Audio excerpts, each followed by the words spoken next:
ते कळंबवाडीची जी गडी आहे ती कोण आहेत ते तुमचे?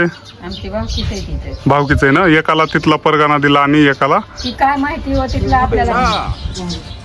हा मी आलोय वरती जाऊन सगळं.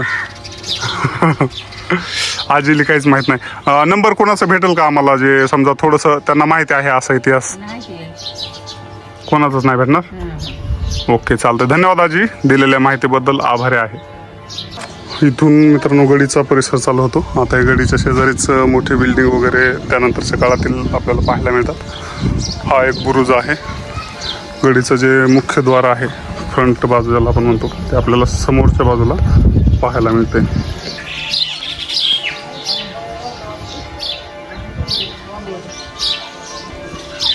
बुरुज पडला मित्रांनो. वरची साईज खूप मोठी होती त्या काळामध्ये. आणि आज आपण उंबरगे, तालुका बार्शी, जिल्हा सोलापूर या ठिकाणी आलेलो आहोत. तुम्ही पाहू शकता कशा पद्धतीचं जे काही दगडी आहे, चिऱ्यांचं बांधकाम या गडीसाठी केलेलं आहे. इथून तिथून संपूर्ण दगडी चिऱ्यांचाच या ठिकाणी वापर केलेला आहे. तर हे सुंदर स्ट्रक्चर आपल्याला पाहायला मिळते. दगडी चिऱ्यांसोबतच या ठिकाणी विटाचाही वापर करण्यात आलेला आहे. साईडला आपल्याला वरच्या विटा दिसतात, खालच्या साईडला बुरुज. खूप असा प्रशस्त आणि भक्कम पद्धतीचा मोठा वाडा आपल्याला या ठिकाणी पाहायला मिळतोय. भाजक्या विटांचा या ठिकाणी वापर केला या गडीसाठी. जे काही बुरुज आहेत त्यांच्यासाठी शेजारी आपण पाहू शकता अशा पद्धतीनं ऐतिहासिक मातीचे घरं किंवा मग वाडा, आज जसं आपल्याला म्हणता येईल अशा पद्धतीच्या वास्तू या ठिकाणी पाहायला मिळतात. हे गडीच्या पायथ्याला असणारे जुने पुरातन घरं किंवा वाडे आहेत. या ठिकाणचा जो बुरुज आहे तो बराच पडलेला आहे. वरती झाडं वगैरे उगवले असल्या कारणानं या ठिकाणी बरीच पडझडही झालेली आढळते. शिवकालीन असणारे हे बुरुज म्हणजे मित्रांनो एक ऐतिहासिक मोठा संदर्भ ठेवून आहेत. या गोष्टी जो त्या भागातील परगाणा आहे, किल्ला आहे, त्याच्यासाठी खूप महत्त्वाच्या होत्या.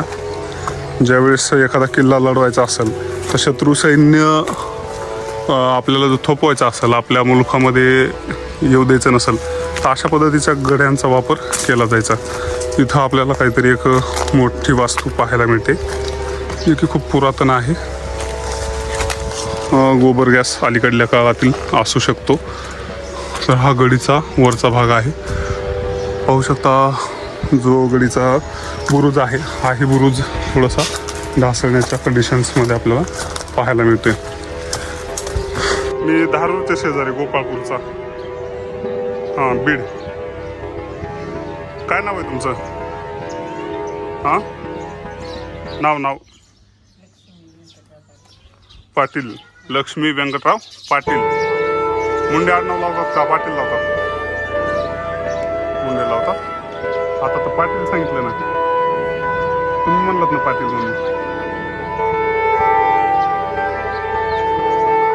हे काय म्हणजे कुणी बांधलेलं आहे समजा ही गडी? गडीचा हा एक बुरुज आहे मित्रांनो. किती बुरुजांची गडी आहे या ठिकाणी आपल्याला मुंडे परिवार पाहायला मिळाला आहे. त्याच्या पायथ्यालाच आपल्याला एक सुंदर पद्धतीचं दरगाह पाहायला मिळतं. तर हे मातीमध्ये बांधलेलं बांधकाम जी गडी आहे त्याच्यावरून आपण सध्या चित्रीकरण केलेलं आहे.